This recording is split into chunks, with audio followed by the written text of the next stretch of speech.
আচ্ছা, গত 25 তারিখে ইসলামপুর থানা একটা খবর পায় কি জিরোপানি পণ্ডিত পোতা যে গ্রাম আছে ওই জায়গাতে কিছু স্ন্যাচিং হয়েছে। তো অ্যাজ পার ইনফরমেশন পুলিশ যখন ওখানে যায় তখন বোঝা গেল কি ওরা গুঞ্জুরিয়া দিকে পালিয়ে গেছে।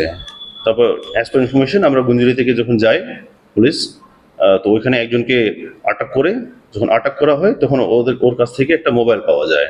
তো তার সঙ্গে আরও 3 জন ছিল, ও 3 জনকে আটক করা হয়। তো যে মোবাইল আছে মোবাইলটা আমরা যখন ভেরিফাই করি, তো ভেরিফাই করার সময় বোঝা গেল কি যে স্ন্যাচড একটা মোবাইল ছিল তার মধ্যে থেকে সেটা মোবাইল। তো 4 জনকে আমরা থানাতে নিয়ে আসা হলো।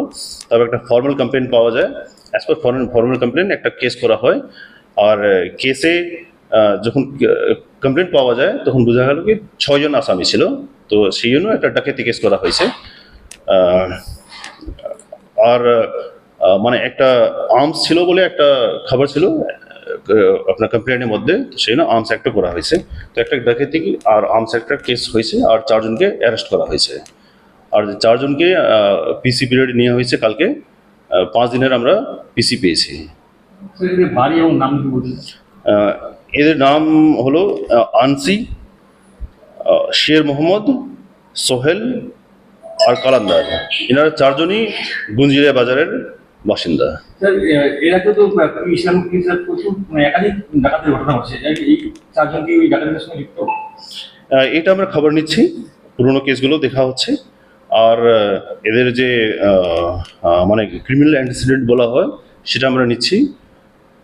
আর যদি শুধু সেটা না, আমরা অন্য যে থানা থেকে আমরা খবর নিচ্ছি কি অন্য কোনো থানাতে এদের এগেনস্টে কোনো কেস আছে কি নেই।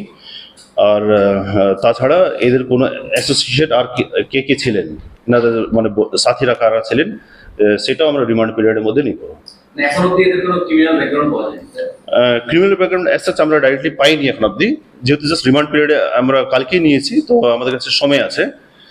আর তাছাড়া বলে রাখি কি আমরা যে স্ন্যাচ জিনিস আছে, টোটাল 4টা মোবাইল স্ন্যাচিং হয়েছিল, একটা রূপোর মালা স্ন্যাচিং হয়েছিল আর 4,000 টাকার স্ন্যাচিং হয়েছিল।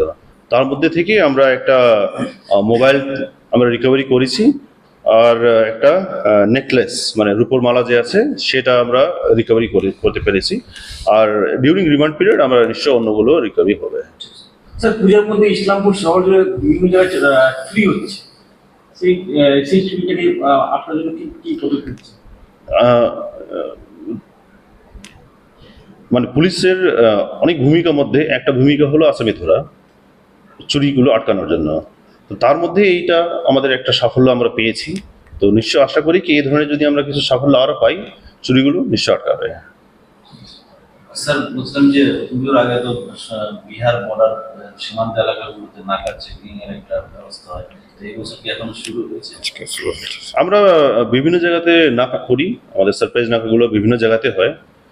শুধু সীমান্ত বর্ডার না, আমাদের হাইওয়েতে হয়, সীমান্ত বর্ডারে আমরা মাঝে মাঝে করি। আর পুজোর সময়তে এই নাকাগুলো আমাদের বেড়ে যায়, আর আমরা এটা শীঘ্রই বাড়াচ্ছি।